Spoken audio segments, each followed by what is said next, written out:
Guys, তো তোমরা সবাই কেমন আছো অবশ্যই কমেন্টে জানিও। আমি তো খুব ভালো আছি। তো দুর্গা পুজোর সময় তো সব মেয়েরাই একটুখানি সাজতে ভালোবাসে। দুর্গা ঠাকুর যেরকম সাজে তার মেয়েরাও সাজতে খুব ভালোবাসে। আজকে আমার শরীরটা খুব খারাপ বলে তাই আমি একটুখানি ডাক্তারখানায় গেছিলাম। তো বাট দোকানটা বন্ধ ছিল। আমি বুঝতেই পারিনি যে আমার বর আমাকে এত সুন্দর একটা জিনিস উপহার করবে।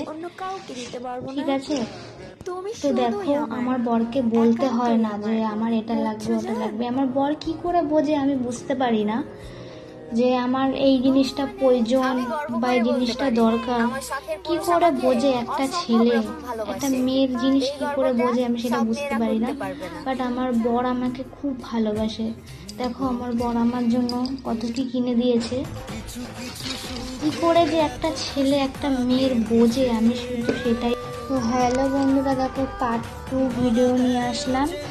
আমার বড় মশাই আমার জন্য এত কিছু কিনে দিয়েছে। নতুন রূপ দুর্গা পুজোয় সাজবো, তাই আমি খুব হ্যাপি। আমি কোনোদিন ভাবিনি যে আমার বর আমাকে এতটা ভালোবাসবে। ঠিক আছে, তো তোমরা গেস্ট করো যে এই সব কিছু জিনিসের দাম আমার কাছ থেকে কত নিয়েছে।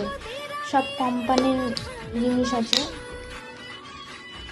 তোমাকে পেয়ে আমি সব থেকে খুশি, জানো তো প্রিয়। তোমাকে আমি গর্ব করে বলতে পারি আমার শখের পুরুষ আমাকে অসম্ভব রকম ভালোবাসে। এই গর্বটা সব মেয়েরা করতে পারবে না।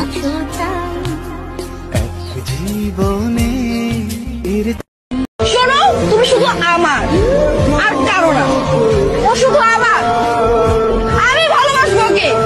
আর কেউ যদি ওর দিকে তাকাও আমি কিন্তু সবার চোখ খুলে ফেলবো।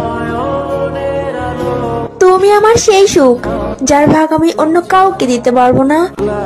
তুমি শুধুই আমার, একান্তই আমার, বুঝছো জান?